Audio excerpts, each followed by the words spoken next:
Mario movie has been out for a little bit. I recently saw it and was thinking, dang, we finally got one. I can't really express how grateful I am for this movie to be out.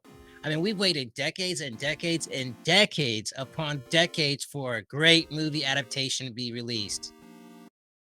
I'm in the theater, enjoying my movie, got the popcorn, got the Sour Patch Kids, got the cola slushy, enjoying that. And I'm thinking to myself, wow, there isn't another IP more valuable than Mario in video games. Mario is everywhere worldwide. He's in schools with Mario typing. He's in the Olympics beating Sonic in a foot race, which makes no sense whatsoever. I don't even know how they fit that in canon, but all good. Now I'm thinking, yeah, Mario's a culture phenomenon, but is it really affecting modern gaming right now? I mean, to me, when I play video games, Mario isn't really moving that needle for advanced gameplay. And that got me thinking, what games really are the most influential towards gameplay right now? Obviously, without a doubt, Mario culturally is the most important.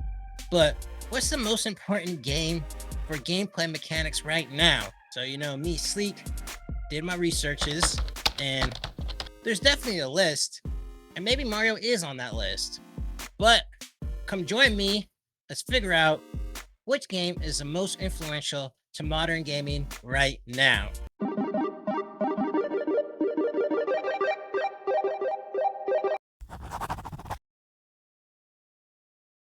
Now, Pong is widely known as the first commercial successful video game out there to this day. Established in 1972, kids flocked from all over the neighborhood to go to the arcade and play some Pong. And why is this important?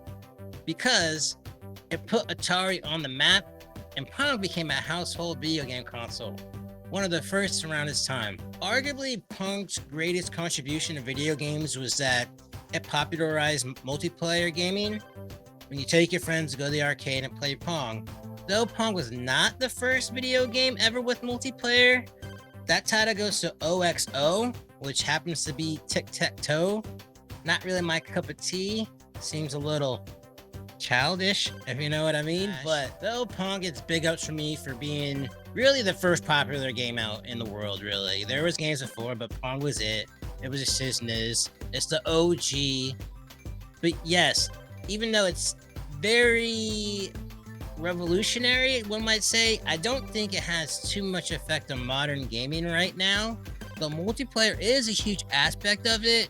I'm just looking for something a little bit more tangible is not the word, but something that mirrors modern gaming a bit more than two paddles kicking a pixel across the screen. So we continue our journey and let's look at another contender. Woohoo! That's a goal! Of course, Mario, we're gonna bring up. Specifically, Super Mario Bros. Now, we all know, like I said earlier in the introduction, it is my opinion that Mario is the most influential video game IP culturally. But for modern gaming, I kind of want to zoom in and take a look at Super Mario Bros. It was close though. It was really close because I think Mario 64 is definitely a contender as well, but Super Mario Bros. Kicked it off, and that's what I want to talk about. Now, when you talk Super Mario Bros., you're talking about the granddaddy of all platform gaming. Man, did it nail it, and it made it so popular. So much that it's still a genre to this day. It may look a little different, but man, sometimes it don't. And every type of game pretty much has platforming. Even if you log on a COD, hey man, there's some levels where you're gonna have to jump over stuff and do precision moves around a level. That's thanks to Mario.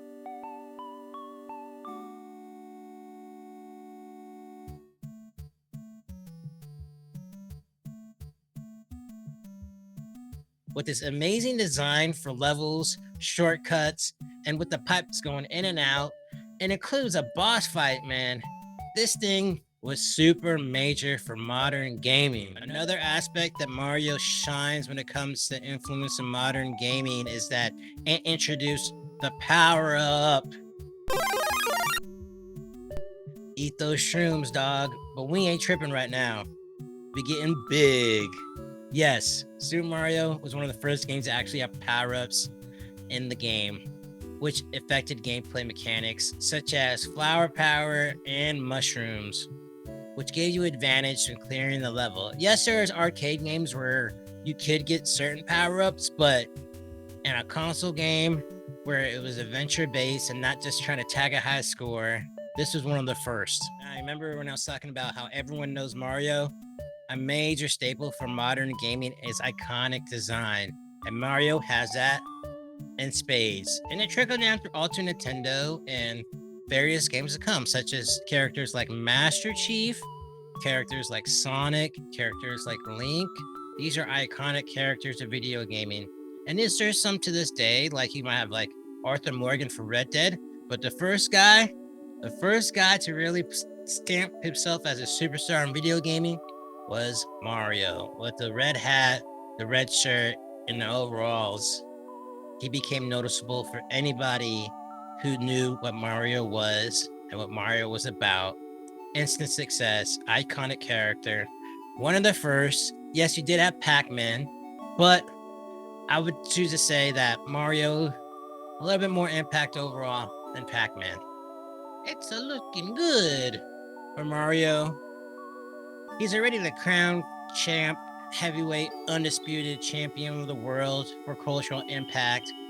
Now, for impact in modern gaming, he's a heavyweight, man. He's throwing punches, he's landing, he's getting KOs.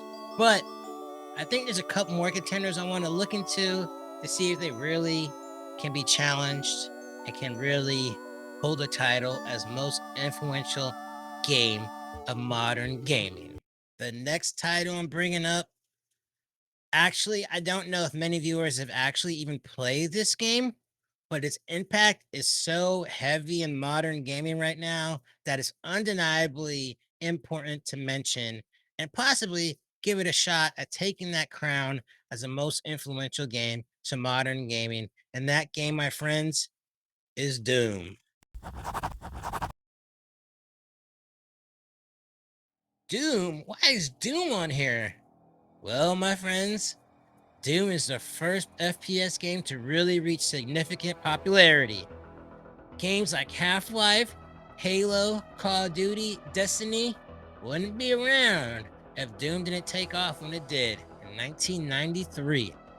Sleek, come on, man. Doom. First-person shooters were bound to happen. Look, it's the most popular genre to this date. Yeah, Doom might have been one of the first popular ones, but just having that aspect of immersion, being a first person, was bound to happen. It's a no-brainer, dude. Come on.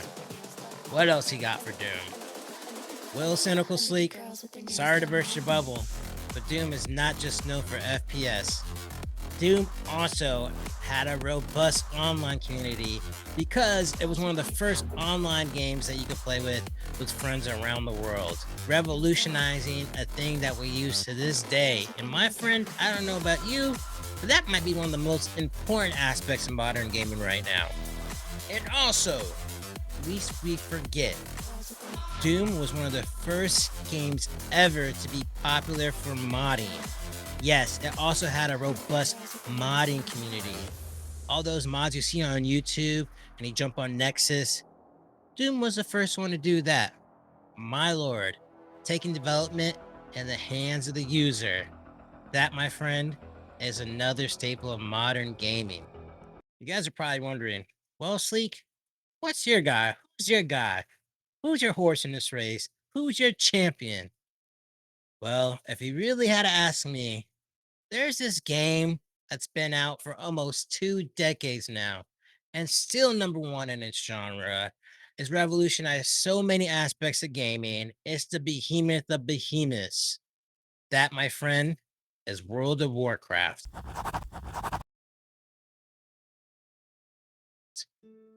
Okay, I want to be straight to the point. WoW is still a behemoth. It revolutionized MMORPGs. And I'm going to go out on a limb here. That's a slight limb. And for some reason, it seems like all modern gamings have some form of MMORPG aspect to them, right? Now, when I say aspects of MMORPG, I don't mean like levels and things like that, because there are RPGs before MMOs that did have that. But what I'm talking about is a community based around a game. WoW really revolutionized the one game user. What's a one game user? Well, basically, is that you have your one game. It's a live service, which many games still strive to beat to this day, and that's what you play. You put hours into it, thousands of hours into one game, while content is slow drip to you, good or bad, right or wrong. Continuously play it and play it and play it. Now, along with content being dripped to you, it seems that since it's mostly focused online and you have to be online to play it, and a lot of aspects of the game require multiple people, communities form. And this is a major part of modern gaming right now is communities. Look, you could jump on Facebook, you could jump on Twitter, you could jump on TikTok, Instagram. There's just something like a community. This is your game community. Like I play Destiny, there's a Destiny community.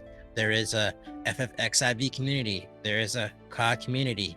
WoW really revolutionized this, right?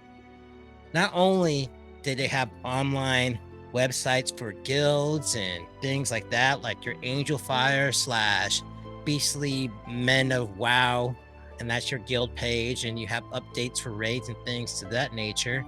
But also you had actual people meeting up in real life to play WoW together. And you kind of knew what these people are. There was definitely a crew in my school and pretty much every other school I've ever heard of the WoW players kind of grouping up together and being friends, which was amazing. And even though you had that gamer stereotype back then, it kind of helped diminish it a little bit, because you would see that normal people actually played video games that did other things, like your star football player might be a WoW player.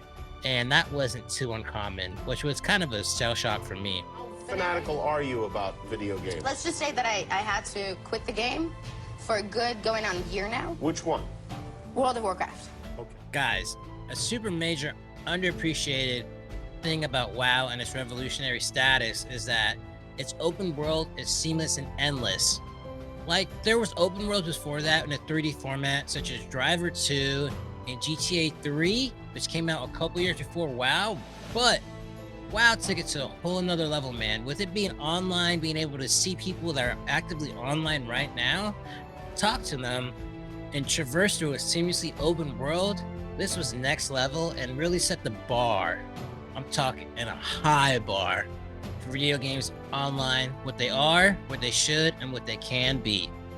Now, WoW is also, I would accredit to changing how we play video games online. Yes, there is MMOs before WoW, such as EverQuest and RuneScape, but since WoW's popularity took off so much, it seemed that other games wanted to have PvE online type experiences. As you can even see today, that Call of Duty has raids. This is a major aspect of modern gaming, if I have to say so myself. I want to go over some honorable mentions, because I'd be remiss not to mention these games and the impact and the influence they had on modern gaming. One, I'd like to talk about Halo and how it changed the pre-order game 1,000,000 times that percent. One of the most eagerly awaited video games finally goes on sale. Preparing to rewrite retail history. Video game is expected to have bigger first-day revenues than any movie has ever had an opening day at the box office. Biggest retail launch in entertainment history. Dozens of grown men and probably about 3 women have crawled out of their parents' basements tonight to be first in line to buy the new video game Halo 2. Video gamers across the country are anxious. Pre-ordering games was a thing, but before Halo came out, the magnitude and the regularity of pre-ordering games was not a thing. Not like it is now. Fortnite is a global phenomenon too. Every little kid plays it. Every grown-up plays it, or has played it. It revolutionized battle royales, and now every game wants to have a battle royale. Look, every game, you don't need a battle royale. Please don't do it. And the final one I kind of want to give a little shout out to is Minecraft. It is the largest game in the world right now. So many copies sold. Everyone plays it. You can play it on your phone. Its world is so massive. There's Minecraft and then there's games aside Minecraft that are different things. It's amazing, outstanding, and honestly, to grasp the scope of Minecraft is kind of a hard thing because the scale of it is so immense. But finishing off the list, while being the end, and I sprinkle some notable mentions, I don't seem that I have the answer I was looking for. Maybe it's an amalgamation of all these things, and I'm just looking for one clear answer when there isn't really. If only.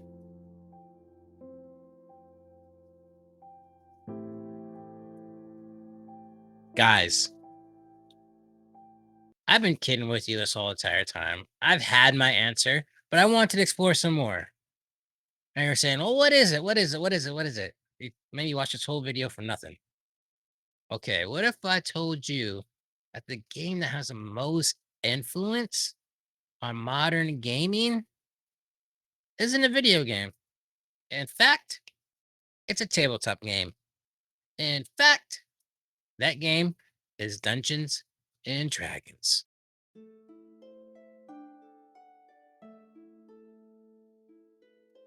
Sleek, the hell are you talking about, man? Dungeons and Dragons? Modern day video gaming? All right, hear me out. I thought long and hard about this. Like, this has been like a couple months in the making. But if you sit down and think about it, Dungeons and Dragons is it. Starting off with backstory and lore, creator creation, you have PvE with friends, a kind of an open world setting, including side quests. That's to name a couple and just a few of things how D&D has influenced modern gaming as a whole. I'm going to run down a couple more just so we can kind of talk about it a little bit, but trust me, this thing goes deep. Okay, I'm thinking of a video game.